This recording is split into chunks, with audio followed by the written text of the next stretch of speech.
Back in the naturopath. Thanks for coming back. We're still talking about parasites. I have a question from a subscriber here. Can I get rid of parasites using a zapper? For those of you who don't know what a zapper is, there was a lady called Dr. Hulda Clark many years ago who wrote several books. What turned me right off Hulda from the start was the C word, the cure for all cancers and the cure for all diseases. And when I read a book with a title like that, I usually just think that it's only good for one thing, and it's chucking in the fire. So why do people have this need to want to cure people? I mean, there's no such thing as cure. I mean, it's a stupid word when you think about it.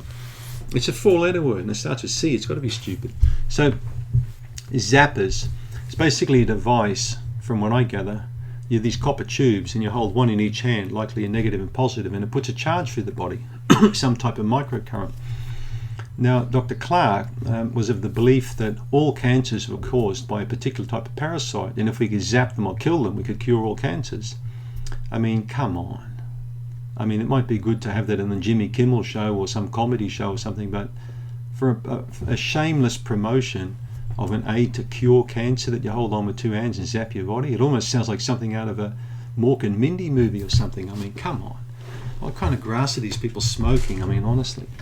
How can people believe this kind of crap? That people actually believe that this works, holding on to pieces of steel and zapping and stuff like that? No. Anyone with more than usually 3 brain cells can see past that kind of charade. When Clark was challenged, she quickly did a Mickey flip. She flipped over the border into Tijuana and hid away from the authorities because she probably knew that she was going to end up in the slammer, So I've had a good look at Clark's books, and some of the information actually is not bad in it, but a lot of it's actually quite laughable, and it's almost like it reads like some type of a novel, almost like. It's just bizarre, a little bit like science fiction kind of stuff. So it's unfortunate that people like Clark have branded people like me to be quacks and shonks and weirdos and freak shows and things like that, when people like me never use that kind of science, if you know what I mean.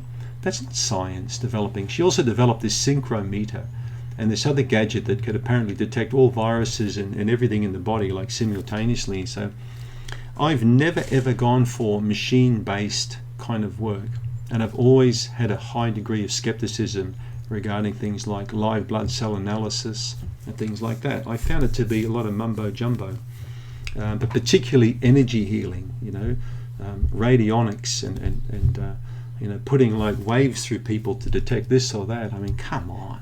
We're light years away from being, Scotty on Beam Me Up on Star Trek kind of thing. We're still quite away from that.